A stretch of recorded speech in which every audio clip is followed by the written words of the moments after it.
I have a wonderful electronic invention I want you to receive.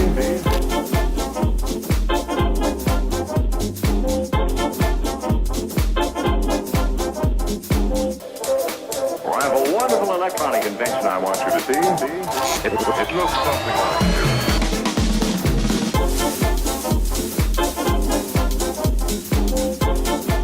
Welcome to the Vapors Report. I'm Anthony Ramella.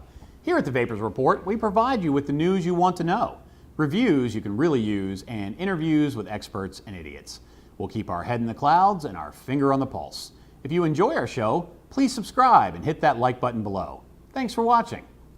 This week's top story, reversing into better health. A study in Italy found that smokers that have chronic obstructive pulmonary disease, known as COPD, can reverse their symptoms by making the switch to vaping. The findings of the new study were published in the International Journal of Chronic Obstructive Pulmonary Disease. The research found that smokers with COPD who used e-cigarettes showed consistently improved overall health, and the effects of COPD were greatly reduced. The study also showed that vaping did not worsen the patient's lung health. The study looked at two groups of COPD patients for 3 years. One group of 22 patients switched from smoking cigarettes to using e-cigarettes, and the other group of 22 continued to smoke, and they did not use e-cigarettes. The group that continued to smoke did not show any signs of harm reversal. The new study comes from Dr. Riccardo Pelosa, a lung specialist and veteran of vaping research. He has previously done studies that showed that vaping can improve asthma symptoms in smokers. Smokers with COPD traditionally have a poor record of quitting cigarettes. This is why this study used e-cigarettes, because it is a viable alternative for smokers who have a hard time quitting. In a statement from Dr. Pelosa, he says that quitting smoking is a key strategy not only to prevent the onset of COPD, but also to stop the progression to more severe disease stages. And given that many COPD patients continued smoking despite their symptoms, the electronic cigarette could be an effective and safe alternative to smoking. Over the 3-year study, only 2 patients relapsed to smoking.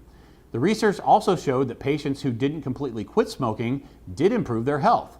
They decreased their cigarette consumption by up to 75%, and they showed reduced COPD symptoms and better health. Hopefully, the results of this study will provide a greater acceptance of vaping as a medical strategy to help smoking COPD patients avoid further damage to their lungs. Sounds like if all smokers made the switch to vaping, it would be R.I.P. for COPD. And because I LOVE new flavors, let's go to Drew for the Juice of the Week.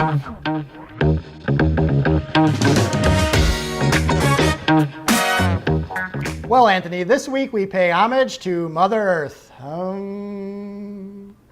With this scrumptious combination of flavors, Pachamama's strawberry guava jackfruit is a magical blend of tropical jackfruit, fresh strawberries, and succulent guava. Pachamama continues to scour the earth to bring us the most delicious fruit flavors that make each day better than the last. To pick up this juice, just check out the links below. And now, back to the studio. Thanks, Drew. In other vaping news, are you too dumb to quit? In a recent study of education levels of smokers and people who use e-cigarettes found that college-educated smokers were much more likely to make the switch to vaping. The study found that people who are less educated or suffer from some form of mental illness are less likely to make the switch. The simplest reason for this is because of their ignorance of the harm reduction value of e-cigarettes. But as we all know, education is the key to fixing this issue. The researchers concluded that educated smokers are much more likely to switch to exclusive e-cigarette use, and this indicates of the utmost importance that information about harm reduction alternatives needs to be made available to disadvantaged communities.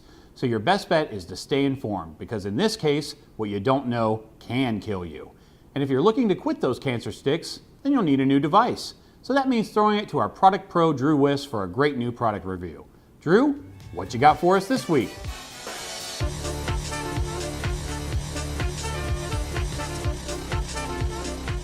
Well, Anthony, this week I'm gonna get my geek on with a great new device from Geek Vape called the Nova. The Nova is a 200 watt device and will fit tanks up to 25 millimeters. To turn the device on or off, simply press the fire button 5 times. The Nova uses two 18650 batteries that will give you ample battery life even with higher wattage vaping. The Nova uses the AS chipset and offers wattage mode, temperature control, curve mode, and bypass mode. One of the best features of this device is that you can lock the wattage and still vape. The Nova comes in several great resin colors, and some even have ribbed side panels that make the vaping experience even more enjoyable. So if you're a vape geek like me, you're really going to love this mod. So don't wait, check out the links below and pick up the Nova today. And now for someone who reeks of geek, back to you, Anthony. Thanks, Drew. And now it's time at the Vapors Report for A Minute with Ramella. In this week's Minute, we'll be discussing VG and PG. In simple terms, PG and VG are odorless liquids that are combined with flavor and nicotine to create e-liquid. When they're heated, they produce vapor. They both have distinct mouth and throat sensations, and most modern e-liquid uses a combination of the two fluids, but the ratios can vary dramatically. PG stands for propylene glycol. The fluid has no odor or color and is less viscous than VG. In vaping, it's used to provide a throat hit, which some users claim is similar to smoking tobacco.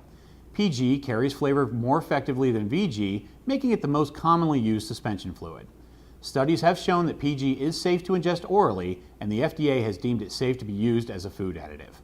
Many misinformed stories in the media claim that PG is a toxic substance used in antifreeze, but the toxic substance used in antifreeze is ethylene glycol, not propylene glycol. VG stands for vegetable glycerin. It's a natural chemical derived from vegetable oils, so it's safe for vegetarians. It is commonly used in e-liquid to give a thick sensation to vapor, and VG has a slightly sweet taste and is considerably thicker than PG. Vegetable glycerin provides a much smoother throat hit than propylene glycol, making it more suitable for sub-ohm vaping. While nicotine and flavorings are commonly suspended in PG, some vendors are even offering 100% VG mixes. The FDA has classified VG as safe, and with the widespread use of VG in food and medicine, it better be safe. So what VG-PG ratio is right for you? That's not a one-size-fits-all answer. It depends on the kind of vaping experience that you prefer. Many people use various levels of PG and VG for different purposes. If you're looking for a throat hit, you'll prefer a high PG vape. The kick to the back of the throat is something that ex-smokers crave, and PG, along with nicotine, provides more of that than VG. If you're looking for a smooth hit, then high VG fluid tends to give a much smoother feeling on the throat. And with substantial and thicker vape, you're going to be much happier with a VG vape. If you're a cloud chaser, then high VG fluid is your only option. The higher, the better. If you find a vape shop with a tasting bar, you should be able to find a company that has a ratio that will give you the experience that you're looking for. Here at the Vapors Report, we want you to make the switch, and we are dedicated to helping people make better choices. So tune in next week for more great news at the same vape time, same vape channel. I'm Anthony Ramella. Thank you and good night. Well, I have a wonderful electronic invention I want you to see. It looks something like this.